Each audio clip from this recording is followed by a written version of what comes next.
Welcome to Shri Rajiv Gandhi IAS academy. Friends, இந்த வீடியோவில் August 26 current affairs எல்லாமே பார்க்க போகிறோம். சரி, வாங்க பார்க்கலாம். ஃப்ரெண்ட்ஸ், இந்த வீடியோடைய நோட்ஸ் எல்லாமே கீழே பிடிஎஃப் டிஸ்கிரிப்ஷன் கொடுத்துருக்கோம். அதெல்லாமே கிளிக் பண்ணி டெவலப் பண்ணிச்சிங்க.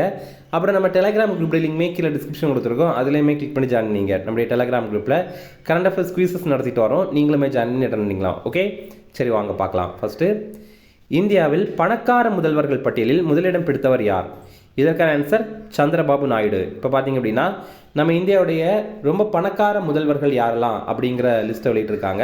இதில் முதலிடம் பிடித்தது சந்திரபாபு நாயுடு. இவர் ஆந்திர பிரதேச முதல்வர். இவருடைய சொத்து மதிப்பு ரூபாய் 931.83 கோடி. நம்ம தமிழக முதல்வர் ஸ்டாலின் 14வது இடத்துல இருக்கிறாரு. அவருடைய சொத்து மதிப்பு ரூபாய் 8.88 கோடி, கிட்டத்தட்ட ஒரு 9 கோடி அப்படின்னு வச்சுக்கலாம். கடைசி இடத்துல இருக்கிறது மம்தா பானர்ஜி அவர்கள். இவங்க மேற்கு வங்காள முதல்வர். இவங்களுடைய சொத்து மதிப்பு ரூபாய் 15.38 லட்சம், அவ்வளவுதான். அதே நேரம் அதிக வழக்குகள் இருக்கிற முதல்வர்கள் அப்படின்னு பார்க்கும்போது முதலிடம் பிடித்தது தெலுங்கானாவுடைய முதல்வரான ரேவந்த் ரெட்டி அவர்கள். அவர் மேலே பார்த்தீங்கன்னா 89 வழக்குகள் இருக்குது. இரண்டாம் இடம் பிடித்தது நம்ம தமிழ்நாட்டு முதல்வரான மு.க. ஸ்டாலின் அவர்கள். அவர் மேலே 47 வழக்குகள் இருக்குது. இந்தியாவில் 12 முதல்வர்கள் மேலே குற்ற வழக்குகளும் பெரும் குற்ற வழக்குகளும் இருக்குது. இந்த ரிப்போர்ட்டை வெளியிட்டது ஏடிஆர் அப்படிங்கிற அமைப்பு. ஏடிஆர் அப்படின்னா அசோசியேஷன்ஸ் ஃபார் டெமோக்ராட்டிக் ரிஃபார்ம்ஸ் அப்படிங்கிற அமைப்பு. ADRindia.org அப்படிங்கிற வெப்சைட்டில் வெளியிட்டிருக்காங்க. அடுத்தது, தேசிய நல்லாசிரியர் விருது 2025 தமிழகத்திலிருந்து யாருக்கு அறிவிக்கப்பட்டுள்ளது? இதற்கான ஆன்சர் இவர்கள் அனைவருக்கும். அதாவது விஜயலட்சுமி, ராதாகிருஷ்ணன், ரேவதி பரமேஸ்வரன், இந்த மாதிரி 3 பேருக்கு பார்த்தீங்க அப்படின்னா மத்திய அரசுடைய தேசிய நல்லாசிரியர் விருது இந்த ஆண்டிற்கானது அறிவிச்சிருக்காங்க. இதில் ரேவதி பரமேஸ்வரன் இவங்க மயிலாப்பூர், அதாவது சென்னையில் மயிலாப்பூர் இருக்குல்ல, அங்கே மயிலாப்பூர் PS சீனியர் செகண்டரி பள்ளியுடைய முதல்வராக இருக்கிறாங்க. அடுத்தது ராதாகிருஷ்ணன், இவருக்கு ரெக்ஸ் அப்படின்னு இன்னொரு பேர் இருக்குது. இவர் புதுச்சேரி தில்லையாடி வள்ளியம்மை அரசு உயர்நிலைப் பள்ளியில் பணிபுரிகிறாரு. அடுத்தது விஜயலட்சுமி, இவங்க உடுமலைப்பேட்டை பாரதியார் நூற்றாண்டு அரசு மகளிர் மேல்நிலைப் பள்ளியில் பணிபுரிகிறாங்க. இதே மாதிரி தேசிய ஆசிரியர் விருது, இது உயர்நிலை பொறியியல் பிரிவில் மத்திய அரசு 21 பேர் கொண்ட பட்டியலை வெளியிட்டிருந்தாங்க. இதில் தமிழ்நாட்டிலிருந்து இடம்பெற்ற ஒரே நபர் சங்க ஸ்ரீராம் அப்படிங்கிறவர். இவர் தஞ்சாவூரில் இருக்கிற சாஸ்திரா நிகர்நிலை பல்கலைக்கழக பேராசிரியர். ஃப்ரெண்ட்ஸ், நம்ம ராஜீவ்காந்தி ஐஏஎஸ் அகாடமியில் TNPSC குரூப் 2 குரூப் 2 எக்ஸாமுக்கான இலவச டெஸ்ட் சீரிஸ் லான்ச் பண்ணியிருக்கோம். இது பார்த்தீங்கன்னா ஷெடியூல் இந்த வீடியோடைய டிஸ்கிரிப்ஷனில் கொடுத்துருக்கோம். நீங்கள் ஸ்க்ரீனில் தெரிகிற நம்பருக்கு கிளிக் பண்ணி கால் பண்ணி இதில் ஜாயின் பண்ணிக்கலாம். அதே மாதிரி இதில் முதல் 6 டெஸ்ட் நடைபெற்று முடிஞ்சுட்டு அந்த கொஸ்டின் பேப்பர், அதுக்கான ஆன்சர் எல்லாமே இந்த வீடியோடைய டிஸ்கிரிப்ஷனில் கொடுத்துருக்கோம். நீங்கள் அதை கிளிக் பண்ணி எழுதிக்கலாம். அப்புறம் நீங்கள் காலேஜ் ஃபைனல் இயர் படிக்கிறீங்க அப்படின்னா நம்ம இன்ஸ்டியூட்லேருந்து இலவசமாகவே SSC மற்றும் பேங்கிங் எக்ஸாமுக்கான கிளாஸஸ் நடத்துகிறோம். இதுலேயுமே நீங்கள் ஜாயின் பண்ணி படிக்கலாம். நம்ம இன்ஸ்டியூட் சென்னையில் அண்ணா நகரில் இருக்குது. அடுத்தது, நம்ம இன்ஸ்டியூட்டில் பார்த்தீங்கன்னா TNPSC குரூப் 2 குரூப் 2 எக்ஸாமுக்காக இலவச கிளாஸஸ் நடத்துகிறோம். அதுலேயுமே நீங்கள் ஜாயின் பண்ணிக்கலாம். ஸ்க்ரீனில் தெரிகிற நம்பருக்கு கால் பண்ணி பேசினா மட்டும் போதும்.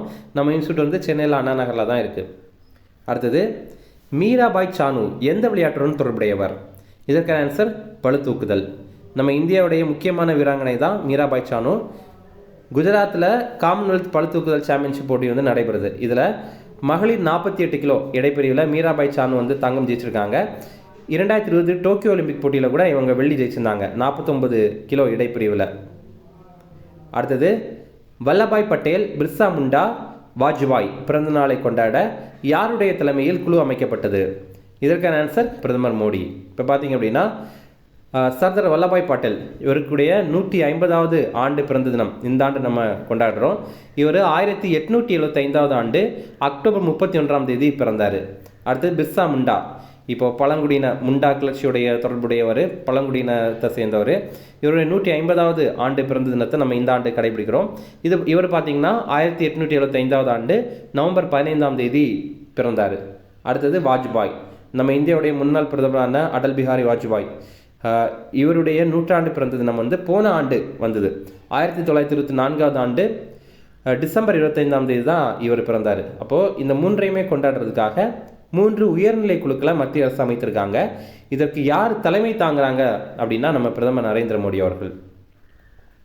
அடுத்தது, OpenAI நிறுவனத்தின் முதல் இந்திய அலுவலகம் எங்கு திறக்கப்பட உள்ளது? இதற்கான ஆன்சர் டெல்லி. இப்போ ChatGPT இருக்குல்ல, அது இந்த OpenAI நிறுவனத்துக்கு கீழே உள்ளது தான். இவங்க பார்த்தீங்கன்னா இந்த ஆண்டுடைய இறுதியில் டெல்லியில் OpenAI நிறுவனத்துடைய அலுவலகத்தை வந்து திறக்க போகிறாங்க. OpenAI உடைய CEO வந்து சாம் ஆல்ட்மன் அப்படிங்கிறவர். இந்தியா AI மிஷன் அப்படிங்கிறது 2024 ஆண்டு தொடங்கியிருந்தாங்க. அதற்கு இது பெரும் உதவியாக இருக்கும் அப்படின்னு கருதுகிறாங்க. இதே மாதிரி ஆப்பிள் நிறுவனத்துடைய முதல் இந்திய விற்பனையகம் வந்து மும்பையில் திறந்திருந்தாங்க. அடுத்தது, டுரண்ட் கோப்பை எந்த விளையாட்டுடன் தொடர்புடையது? இதற்கான ஆன்சர் கால்பந்து. இப்போது இந்த மாதிரி கூட கேட்குறாங்க, டுரண்ட் கோப்பை வந்து எந்த விளையாட்டு கூட தொடர்புடையது, அப்புறம் கிராண்ட் ஸ்லாம் வந்து எந்த விளையாட்டு கூட தொடர்புடையது, கிராண்ட் மாஸ்டர் அப்படிங்கிறது எந்த விளையாட்டு கூட தொடர்புடையது. அதனால் அதெல்லாம் கண்டிப்பாக பார்த்து வச்சுங்க. இப்போ டுரண்ட் கோப்பை அப்படிங்கிறது ஆசியாவுடைய மிக பழமையான கால்பந்து போட்டி. 1888 ஆண்டே இதை தொடங்கிட்டாங்க. இந்த ஆண்டு 134வது டுரண்ட் கோப்பை போட்டி வந்து நடைபெற்றது. இதில் வெற்றி பெற்றது நார்த் ஈஸ்ட் யுனைடெட் அப்படிங்கிற அணி இந்த ஆண்டு வெற்றி பெற்றது. இந்த நார்த் ஈஸ்ட் யுனைடெட் அப்படிங்கிற அணியில் தான் அஸ்ஸாம், நாகாலாந்து, மணிப்பூர், மேகாலயா, சிக்கிம், அருணாச்சல பிரதேஷ், அப்புறம் திரிபுரா மற்றும் மிசோரம் இது எல்லாமே இருக்குது.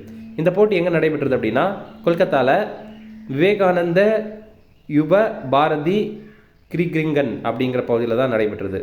கிரீரங்கன் அப்படிங்கிற பகுதி. அடுத்தது, இந்திய கிரிக்கெட் வீரரான சேதேஸ்வர் புஜாரா இவர் தன்னுடைய ஓய்வை அறிவிச்சிருக்காரு. அனைத்து சர்வதேச கிரிக்கெட் போட்டியிலிருந்தும் ஓய்வு பெறதாக அறிவிக்கிறாரு. இவருடைய முக்கியமான சாதனை வந்து ஒரு டெஸ்ட் இன்னிங்ஸில் 500 பந்துகளுக்கு மேலே சந்தித்த ஒரே இந்திய வீரர் வந்து இவர் தான். அடுத்த முக்கிய தினங்கள் பார்க்கலாம். உலக பெண்கள் சமத்துவ தினம், இது 26ஆம் தேதி ஆகஸ்ட் மாதம். அதே சர்வதேச நாய்கள் தினமும் அன்னைக்கு தான், ஆகஸ்ட் 26ஆம் தேதி. இனி ரிவிஷன் பார்க்கலாம். இந்தியாவில் பணக்கார முதல்வர்கள் பட்டியலில் முதலிடம் பிடித்தவர் யார்? இதற்கான ஆன்சர் சந்திரபாபு நாயுடு. அடுத்தது, தேசிய நல்லாசிரியர் விருது 2025 தமிழகத்திலிருந்து யாருக்கு அறிவிக்கப்பட்டுள்ளது? இதற்கான ஆன்சர் இவர்கள் அனைவருக்கும், அதாவது விஜயலட்சுமி, ராதாகிருஷ்ணன் மற்றும் ரேவதி பரமேஸ்வரன். அடுத்தது, மீராபாய் சானு எந்த விளையாட்டுடன் தொடர்புடையவர்? இதற்கான ஆன்சர் பளுதூக்குதல். அடுத்தது, வல்லபாய் பட்டேல், பிர்சா முண்டா, வாஜ்பாய் பிறந்தநாளை கொண்டாட யாருடைய தலைமையில் குழு அமைக்கப்பட்டுள்ளது? இதற்கான ஆன்சர் பிரதமர் மோடி. அடுத்தது, OpenAI நிறுவனத்தின் முதல் இந்திய அலுவலகம் எங்கு திறக்கப்பட உள்ளது? இதற்கான ஆன்சர் டெல்லி. அடுத்தது, டுரண்ட் கோப்பை எந்த விளையாட்டுடன் தொடர்புடையது? இதற்கான ஆன்சர் கால்பந்து. இப்போ உங்களுக்கான கேள்வி, கிராண்ட் ஸ்லாம் பட்டம் இருக்குல்ல, கிராண்ட் ஸ்லாம் இது எந்த விளையாட்டு கூட தொடர்புடையது அப்படிங்கிறது உங்களுக்கு தெரியும்னா கமெண்ட்ஸில் சொல்லுங்கள். அதே மாதிரி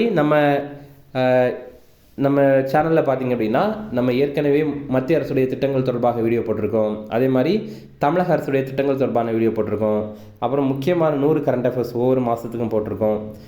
இந்த மாதிரி நிறைய வீடியோ போட்டிருக்கோம். அதுக்கான டீட்டெயிலெலாம் இந்த வீடியோடைய டிஸ்கிரிப்ஷனில் கொடுத்துருக்கோம். நீங்கள் அதை கிளிக் பண்ணி பாருங்கள், உங்களுக்கு கண்டிப்பாக அது பயனுள்ளதாக இருக்கும். இந்த வீடியோ பிடிச்சினா கண்டிப்பாக ஒரு லைக் மட்டும் பண்ணுங்கள். Okay, thank you.